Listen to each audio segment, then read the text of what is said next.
সুবিধাবাদ জিন্দাবাদ ফতোয়া মানলে হবে না, সেটা আবার কেমন? সেটা আছে সুবিধাবাদ জিন্দাবাদ, কোন ফতোয়াটা মানবো? আমার মন মতো হয়েছে। দেখবেন আজকালকার এই হোয়াটসঅ্যাপের গ্রুপে বহু হুজুরের কাছে গ্রুপে জয়েন্ট আছে, ফতোয়া একেও জিজ্ঞেস করছে ওকেও জিজ্ঞেস করছে, ঘেন্টা মন মতো হলো, হ্যাঁ এটা ঠিক বলেছে। দলিল পুষ্ট যেটা সেটা গ্রহণ করবে না, যেটা সুবিধাবাদ সেটাই তো জিন্দাবাদ দিয়ে গ্রহণ করছে। যার উদাহরণ দিই দু একটা, এ হচ্ছে মন পূজারি জিন্দাবাদ।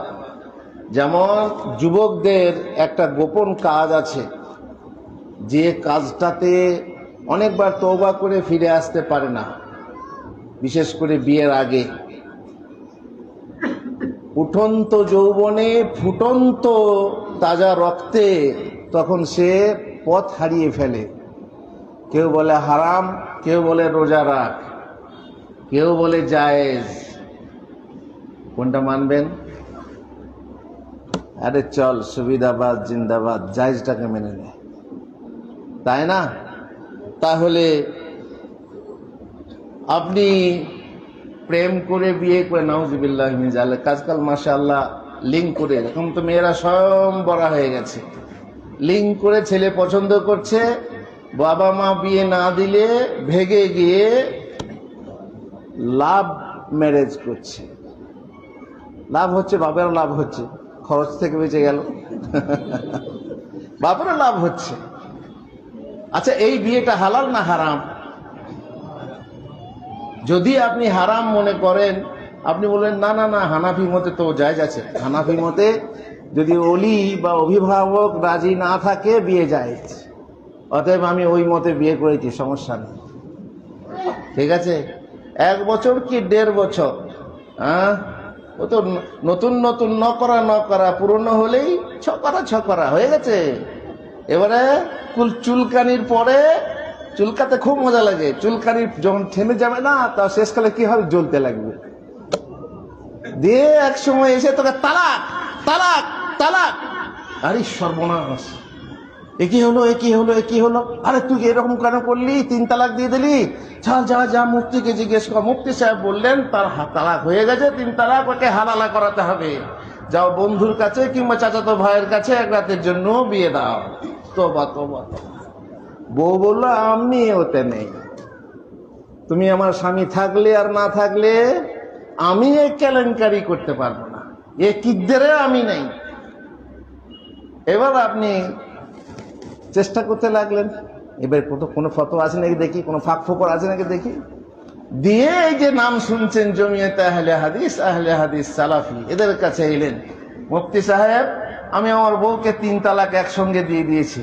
কি মুফতি সাহেব, ফতোয়াটা কি বলেন? কি বলবেন তাকে? এই তো 3 তালাক হয়নি রে, এক মজলিসে 3 তালাক, 1 তালাক, মাশাআল্লাহ হয়ে গেছে। কালকে এক দলে সুবিধাবাদ, আর আজকে আরেক দলে চলে এসে বলছে আমি আহলে হাদিস। সুবিধাবাদ জিন্দাবাদ, এই সুবিধাবাদ জিন্দাবাদী হলে হবে না, একদম না। এইভাবে পর্দার চেহারা খোলা মেয়া মা বোনেরা আমাদের অনেকে আছেন, দেখছি হায়দ্রাবাদে দেখেছি, সৌদি আরবে অবশ্য আজকাল বেরিয়েছে, আগে ছিল না, একদম মুখ ঢাকা পর্দা করত। মুখ ঢাকা আর মুখ খোলা, কোনটা সুবিধা? মুখ খোলাটা সুবিধা। মুখ খুললে রাস্তা দেখতে পাবো, পরিষ্কার দেখতে পাবো, তাই না? তো এইভাবে সুবিধাবাদটা অনেকে ফতোয়া নিয়েছে, যে কিছু কিছু আলেম বলেছেন, তাও বলেছেন ফিতনার ভয় না হলে মুখ খোলা যায়। আচ্ছা বলুন তো, কোনখানে ফিতনার ভয় নেই? ডাক্তারখানাতে ফিতনার ভয় নেই? আপনি কোথায় যাবেন, হাটে বাজারে বাজার করতে যাবেন, সেখানে ফিতনার ভয় নেই যে মুখটা খুলে রাখবেন? এই যে এটা কি বলে, ঝাঁপট, এই ঝাঁপটাকে আপনি তুলে রাখবেন, দিয়ে বাজার করবেন, এতে কি ফিতনা নেই? তাহলে সেই ফতোয়াটাকে ফকর স্বরূপ খুঁজে নিয়ে বলছে চলো চেহারা দেখানো জায়েজ, চেহারা দেখানো জায়েজ। এ হচ্ছে এক প্রকার সুবিধাবাদ জিন্দাবাদ। তুমি দলিল দেখলে না, বুঝলে না, তুমি সুবিধা যেটা সেটা গ্রহণ করলে, বলছে আসানটা গ্রহণ করলাম, এটা আসানের ব্যাপার নয়, দলিল যদি কঠিন করতে বলে সেটাই মানতে হবে, তুমি নিজে আসান করে নিলে তো হবে না। এই জন্য সুবিধাবাদী ফতোয়া নিলে হবে না। ব্যাংকের সুদ খাওয়া হালাল না হারাম? কেউ হালাল বলেছে না বলেনি? বলেছে। টাকাতে সুদ আছে না নেই? আছে। কেউ টাকাতে সুদ নেই, টাকাতে যাকাত নেই বলেছে না বলেনি? বলেছে। কত সুবিধা আছে দেখছেন, অনেক রকম সুবিধা আছে।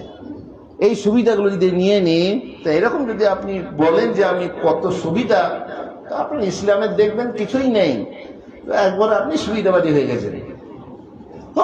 এত সহজ হয়ে গেছে।